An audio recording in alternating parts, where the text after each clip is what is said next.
नमस्कार दोस्तों, स्वागत है आप सभी का हमारे चैनल सुविद्या में। आज की क्लास में हम भारतीय इतिहास का एक बहुत ही महत्वपूर्ण टॉपिक देखेंगे जो कि है सिंधु सभ्यता या इंडस सिविलाइजेशन। तो भारत के इतिहास में सिंधु घाटी सभ्यता का विशिष्ट स्थान है। क्यों विशिष्ट स्थान है? क्योंकि इस सभ्यता के ज्ञान के माध्यम से मौर्यों से पहले का जो समय था उसमें किस प्रकार की सभ्यता प्रचलित थी उसका ज्ञान हमें प्राप्त होता है। अब विश्व की जो प्राचीनतम सभ्यताएं हैं उनमें से एक महत्वपूर्ण सभ्यता है हमारी सिंधु घाटी सभ्यता। विश्व की प्राचीनतम सभ्यताएं जैसे कि मिस्र, मेसोपोटामिया, चीन, यूनान, ये सभी जो कि प्राचीनतम सभ्यताओं में मानी जाती हैं उन्हीं में इसको भी इंक्लूड किया गया है। तो सिंधु घाटी सभ्यता जो है वो भी विश्व की प्राचीनतम सभ्यताओं में से एक है जो कि एक बहुत ही महत्वपूर्ण अपना रोल अदा करता है। अब जब इस सभ्यता का विकास नहीं हुआ था उससे पहले वैदिक काल को सबसे प्राचीन सभ्यता माना गया था, लेकिन इसके विकास के बाद पता चला कि भाई सिंधु घाटी सभ्यता सबसे प्राचीनतम भारतीय सभ्यता है। अब अगर हम बात करें कि भाई इस सभ्यता के अलग अलग नाम क्या हैं, नामकरण की अगर हम बात करते हैं तो ये जो सिंधु सभ्यता है इसका नाम सिंधु सभ्यता क्यों रखा गया, या फिर इसका दूसरा नाम हड़प्पा सभ्यता है वो इसका नाम क्यों रखा, तो उसके बारे में हम देख लेते हैं। जैसे कि अगर हम बात करें सिंधु घाटी सभ्यता, तो सिंधु घाटी सभ्यता जो है क्योंकि प्राचीन काल में किसी भी सभ्यता का जो विकास है वो किसी ना किसी नदी के पास हुआ था। जैसे कि नील नदी के पास हुआ है तो नील सभ्यता नाम रख दिया। इसी प्रकार सिंधु नदी के पास शुरुआत में सभ्यता की हम कह सकते हैं उद्भव हुआ है, इसीलिए क्योंकि नदियों के पास में क्या है, लोगों को परिवहन का एक अच्छा वो स्रोत हो सकती है नदियां, आजीविका के लिए, कृषि के लिए, तो हर चीज में कहीं ना कहीं पानी बहुत इंपॉर्टेंट है। जल होगा तो वो लोग सरवाइव कर सकेंगे, जी सकेंगे। तो ऐसा माना जाता है कि अधिकतर जो प्रजातियों का उद्भव हुआ है या किसी सभ्यता का उद्भव हुआ है वो किसी न किसी नदी के आसपास होता है। तो चूंकि सिंधु नदी के आसपास इसके अवशेष मिले हैं और सिंधु घाटी सभ्यता इसका इसलिए रख दिया गया। सिंधु सरस्वती नाम भी है, ज्यादा इसका उपयोग नहीं किया जाता, लेकिन हो सकता है एग्जाम में पूछ लिया जाए कि सिंधु सरस्वती सभ्यता, तो वो भी सिंधु घाटी सभ्यता ही है। सरस्वती नदी जो कि सिंधु नदी से भी काफी प्राचीन है, सिंधु नदी और उसके साथ की 6 नदियों को मिलाकर सरस्वती की माता उसे कहा जाता है। तो प्राचीन नदी है सरस्वती नदी, तो इसके जो कुछ अवशेष हैं, इस सभ्यता के जो कुछ अवशेष हैं वो सरस्वती नदी के पास भी मिले हैं, इसलिए इसे सिंधु सरस्वती सभ्यता भी कहा जाता है। एक कई जगह जो होती हैं उस सभ्यता का जो पहला पूरा स्थल होता है, जो पहला स्थल खोजा हुआ होता है, उसके आधार पर भी उस सभ्यता का नाम रखा जाता है। तो ये जो पूरी सभ्यता है हमारी सिंधु घाटी सभ्यता, इसमें जो सबसे पहले जो स्थल खोजा गया था उस स्थल का नाम रखा गया हड़प्पा। ठीक है, जो कि अब पाकिस्तान के पंजाब एरिया में है। तो हड़प्पा जो है वो सबसे पहले खोजा गया एरिया था, इसलिए इसका नाम हड़प्पा सभ्यता भी रख दिया गया। इसी के साथ 2 नाम और जोड़ सकते हैं, नगरीकरण और कांस्य सभ्यता। अब नगरीकरण से क्या तात्पर्य है? नगरीकरण से तात्पर्य ये है कि ये पहली ऐसी सभ्यता थी जहां पर सुव्यवस्थित नगरों का विकास हुआ था। यानी सुव्यवस्थित नगरों का विकास हम कैसे कह सकते हैं कि भाई सड़कें जो थी वो एकदम चौड़ी चौड़ी थी, सुव्यवस्थित घर बने हुए थे, पक्की ईंटों से घर बने हुए थे। तो इस आधार पर हम कह सकते हैं कि यहाँ पर नगरीकरण की जो व्यवस्था थी वो सुचारू रूप से शुरू हो चुकी थी। इसी के साथ कांस्य सभ्यता, कांस्य जो होता है, ब्रॉन्ज जो होता है, कांस्य सभ्यता क्यों रखा गया इसका नाम? क्योंकि इस जो सभ्यता थी, ये सभ्यता यहाँ पर कांसे का सबसे ज्यादा उपयोग किया जाता था। जो अवशेष मिले हैं कांसे के बर्तनों का या आभूषणों का, तो कहीं ना कहीं कांसे का बहुत ज्यादा उपयोग किए जाने के कारण इस सभ्यता का नाम कांस्य सभ्यता भी रखा गया। अलग अलग समय में अलग अलग धातुओं का प्रयोग किया गया है। जब तांबे का बहुत ज्यादा उपयोग किया गया तो उसे ताम्र सभ्यता कहा गया, जब पत्थर का बहुत ज्यादा उपयोग किया गया तो उसे पाषाण सभ्यता कहा गया। तो इसी प्रकार से इस जो टाइम था, ये जो सभ्यता का जो काल था, उसमें कांसे का बहुत ज्यादा प्रयोग किया गया, इसलिए इसे कांस्य सभ्यता कहा जाता है। तो 2 महत्वपूर्ण बातें हमने अभी तक पढ़ ली कि विश्व की प्राचीनतम सभ्यताओं में से ये एक है और इसके अलग अलग नाम कौन से हैं। अगर हम अब बात करते हैं इसकी खोज की कि कौन कौन से व्यक्तियों का महत्वपूर्ण रोल है, महत्वपूर्ण भूमिका है, जिसके माध्यम से सिंधु घाटी सभ्यता जो है वो हम सब तक के सामने आ सकी। तो इसमें जो पहला नाम जो है वो जाएगा, देखिए कई बार एग्जाम में पूछा जाता है कि इसकी शुरुआत किसके माध्यम से हुई, तो शुरुआत हुई है चार्ल्स मैसन के माध्यम से। चार्ल्स मैसन को पाकिस्तान के दौरे पर भेजा गया था और वहां पर उन्हें कुछ अवशेष मिले और उन्होंने इसकी शुरुआत की कि हाँ इस प्रकार की कोई सभ्यता रही होगी। कब? 1826 में। तो चार्ल्स मैसन जो है उन्होंने इस सभ्यता की शुरुआत की, ये हम कह सकते हैं, लेकिन बहुत ज्यादा इसमें खोजबीन नहीं हो सकी। उसके बाद बर्टन बंधु, ठीक है, बर्टन बंधु यानी दो भाई थे, दो सिविल इंजीनियर हम थे, और कराची से लाहौर के बीच में रेलवे लाइन बिछ रही थी। अब उस रेलवे लाइन को बिछाने में बहुत सारी ईंटों की जरूरत थी और वहां पर जब वो ये काम चल रहा था तो उन्हें बहुत एक बनी हुई ईंटें उनको मिल रही थी और उन्होंने थोड़ा सोचा इस चीज को लेकर कि भाई हो सकता है कि यहाँ पर किसी सभ्यता का किसी समय में विकास हुआ हो, क्योंकि ये जो ईंटें हैं ये प्राकृतिक रूप से बनी हुई नहीं लग रही हैं, ये बनाई गई आर्टिफिशियल लग रही हैं। तो जो बर्टन बंधु थे, जिसका नाम था एक का चार्ल्स बर्टन, जेम्स बर्टन, और एक का विलियम बर्टन, तो ये जो दोनों बर्टन भाई थे 1856 में इन्होंने क्या किया, इन्होंने अधिकतर ईंटों का प्रयोग उस रेलवे लाइन को बिछाने में कर दिया। थोड़ा उनको लगा कि हाँ हो सकता है कि किसी सभ्यता का विकास यहाँ हुआ हो, लेकिन वो इसके बारे में उन्होंने बहुत ज्यादा जानकारी प्राप्त करने की कोशिश नहीं की। उसके बाद अलेक्जेंडर कनिंघम, बहुत महत्वपूर्ण इनका रोल रहा। इन्होंने भी 1853 से 56 तक में इस घाटी की सभ्यता का जानकारी इकट्ठा करने के लिए बहुत अपनी कोशिशें की, लेकिन उसके बाद जॉन मार्शल जो है 1921 में उनको सिंधु घाटी सभ्यता को और डिटेल में समझने की या उसके अवशेषों को प्राप्त करने की उनको क्या कह सकते हैं मिली जानकारी, और उन्होंने उन्हीं के दो अफसर थे, एक तो थे राय बहादुर दयाराम साहनी, ठीक है, जिन्होंने 1921 में हड़प्पा की खोज की।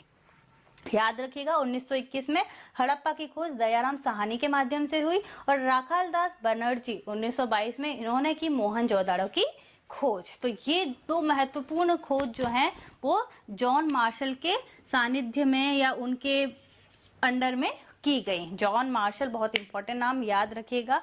दयाराम साहनी जिन्होंने हड़प्पा की खोज के लिए श्रेय जाता है, और राखालदास बनर्जी जिनका मोहनजोदड़ो की खोज के लिए श्रेय जाता है। तो ये 4-5 नाम है, Masson, Burton, Cunningham, John Marshall, Dayaram Sahni और राखालदास बनर्जी, और आप इनके ईयर्स भी, सन भी इसी प्रकार से याद कर सकते हैं।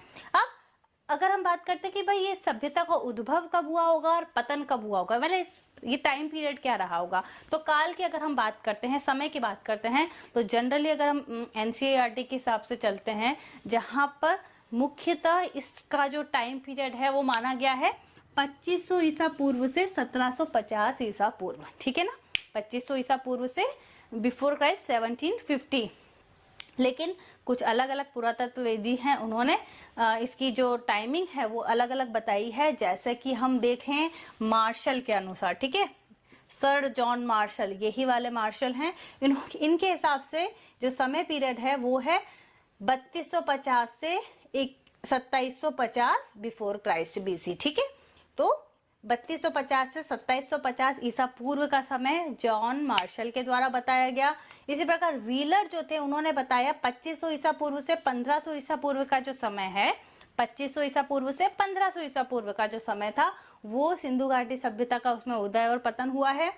अब जो अवशेष मिले हैं, जो कंकाल मिले हैं, उनकी आयु, जैसे कि C14 जो पद्धति होती है, कार्बन डेटिंग पद्धति जो होती है, उससे किसी भी जो अवशेष है उसकी आयु निर्धारित की जा सकती है, ठीक है, अर्धायु जो है हम निकाल सकते हैं। तो ये जो कार्बन डेटिंग पद्धति है उसके आधार पर अवशेषों की जब एज निकाली गई तो वो मानी गई है लगभग 2300 से 1750 ईसा पूर्व।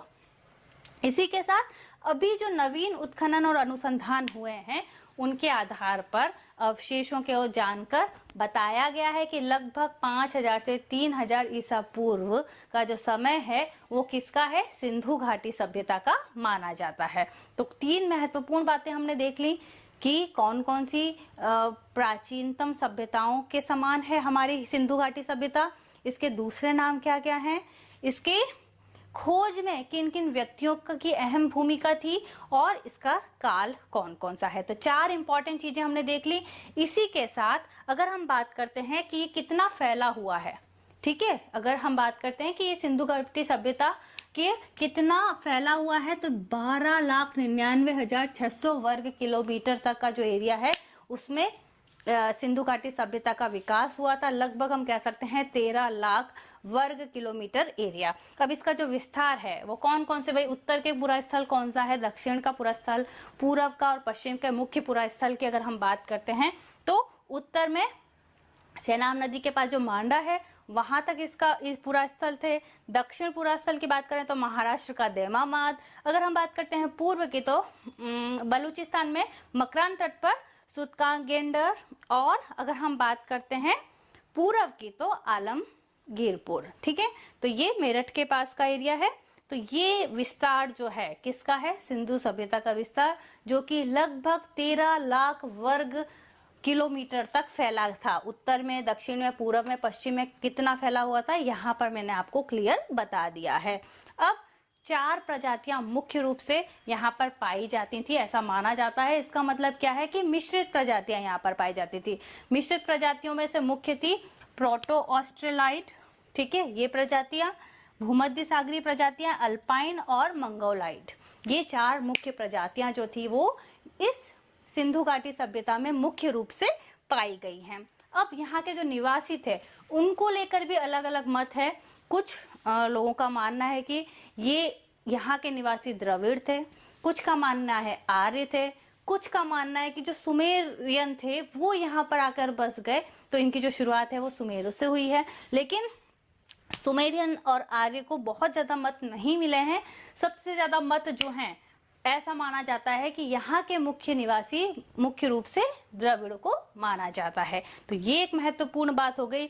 इसी के अलावा अगर कुछ विशेषताएं हम देखें तो विशेषताओं में से पहले हम देख लेते हैं कि जो नई परिगणना हुई है उसके आधार पर इस सिंधु घाटी सभ्यता के 1400 प्रमुख स्थल माने गए हैं। टोटल स्थल अगर हम देखें तो वो कितने हैं, 1400 हैं। और ये 1400 स्थल 3 अलग अलग जगहों पर मिले हैं। 3 अलग अलग हम कह सकते हैं देशों में मिले हैं। कुछ भारत देश में मिले हैं, कुछ पाकिस्तान में मिले हैं और कुछ अफगानिस्तान में मिले हैं। यानी ये जो 1400 अवशेष हैं, 1400 पूरा स्थल है सॉरी, वो अलग अलग जगहों पर मिले हैं।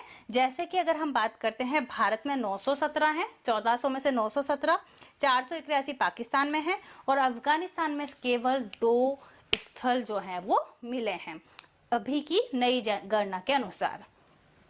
कुछ विशेषताएं अगर हम देखें डिटेल में, हम इसके सेकंड जो वीडियो बनाऊंगी मैं उसमें आपको बताऊंगी, लेकिन कुछ महत्वपूर्ण बातें जैसे कि मात्र सत्तात्मक व्यवस्था। अब यहाँ पर जो अवशेष मिले हैं उसमें देवियों की मूर्तियां बहुत ज्यादा मिली हैं और उसके आधार पर ऐसा विश्वास जताया जाता है या ऐसा अनुमान लगाया जाता है कि ये जो टाइम था यहाँ पर मात्र सत्तात्मक व्यवस्था थी। देखिए अभी उसके बाद के जो काल है उसमें पितृ सत्तात्मक व्यवस्था पाई गई, जहां पर पुरुष प्रधान हम कह सकते हैं, लेकिन ये समय ऐसा माना जाता है जो कि महिला प्रधान सत्ता जो थी यहाँ पर रही होगी, ऐसा माना जाता है। तो मात्र सत्तात्मक व्यवस्था यहाँ की महत्वपूर्ण विशेषता है। इसके अलावा अगर इस समय के लोगों का जो व्यवसाय है वो या तो वो पुरोहित होते होंगे या फिर वो श्रमिक होते होंगे या व्यापारी होते होंगे या फिर वो शिल्पकार होते होंगे, तो ये मुख्य रूप से व्यापार जो है वो लोग करते होंगे। इस समय के जो लोग थे वो शाकाहारी भी होते थे और मांसाहारी भी होते थे। शाकाहारी जो होते थे वो मुख्य रूप से गेहूं, जौ, चावल, मटर, दूध, सब्जी और फल का प्रयोग करते थे अपने आहार के लिए, भोजन के लिए। मांसाहारी जो थे वो कुछ गाय का मांस या कछुए का मांस या फिर भेड़, मछली या मुर्गे का मांस का प्रयोग करते थे। तो ये कुछ महत्वपूर्ण बातें हैं इससे संबंधित, जो कि कुछ विशेषताएं हो सकती हैं। इसी के अलावा अगर हम बात करें कि ये जो सभ्यता है वो आद्य ऐतिहासिक है। आद्य ऐतिहासिक का मतलब ये है कि इस सभ्यता में किसी प्रकार की लिपि का प्रयोग हुआ, यानी उनको लिखने का ज्ञान था। इस सभ्यता के लोगों को लिखने का ज्ञान था, लेकिन आज भी जो इस पर क्या कह सकते हैं अध्ययन कर रहे हैं, उन लोगों को अभी तक इसकी जो लिपि है उसको सही रूप से पढ़ना नहीं आया है। तो जब हम बात करते हैं प्रागैतिहासिक की, तो प्रागैतिहासिक काल ऐसा समय होता है कि भाई किसी प्रकार का हमारे पास लिखित जो पुराने अवशेष जो है वो नहीं मिल रहे हैं। भाई लिखे में हमें कुछ नहीं मिल रहा है, किसी प्रकार की लिपि का प्रयोग नहीं किया होगा लोगों ने। लेकिन ये जो सभ्यता है आद्य ऐतिहासिक, इसका मतलब ये है कि इस समय के लोगों ने कुछ मोहरों पे या इस प्रकार के कुछ सिक्के जैसे बनाए हैं या फिर किसी भी पत्थर पे इस प्रकार का कुछ लिखा है दाएं से बाईं ओर, जो कि लिखा तो है उस समय के लोगों के द्वारा, लेकिन उसे अभी तक समझा गया नहीं है। मुख्य रूप से यहाँ पर चित्र बनाए गए हैं, इसलिए चित्रात्मक लिपि का यहाँ पर प्रयोग हुआ है। इस चीज को भी आप ध्यान रखें, चित्रात्मक लिपि का प्रयोग किया गया है। तो ये सारी कुछ महत्वपूर्ण विशेषताएं हैं जो कि सिंधु सभ्यता से संबंधित है। 4-5 पॉइंट महत्वपूर्ण थे। इसके बाद हम पढ़ेंगे कि भाई यहाँ पर नगरीय व्यवस्था कैसी थी, सामाजिक व्यवस्था कैसी थी, धार्मिक व्यवस्थाएं कैसी थी, लोगों की जब मृत्यु हो जाती थी तो उनको कैसे जलाया जाता था या दफनाया जाता था। तो ये जो सारी जो डिटेल की जो बातें हैं वो इसके अगली वीडियो में हम बात करेंगे। इसके जो स्थल हैं, महत्वपूर्ण स्थल कौन कौन से हैं, वो कहाँ तक फैले हुए हैं और किस प्रकार इस सभ्यता का अंत हुआ, पतन किस प्रकार से हुआ, तो वो हम अगली स्लाइड में देखेंगे। यहाँ पर हमने शुरुआत देखी, महत्वपूर्ण विशेषताएं, महत्वपूर्ण पॉइंट को डिस्कस किया। अगर आपको वीडियो पसंद आए तो प्लीज इसे लाइक, शेयर और सब्सक्राइब जरूर करें। बहुत बहुत धन्यवाद।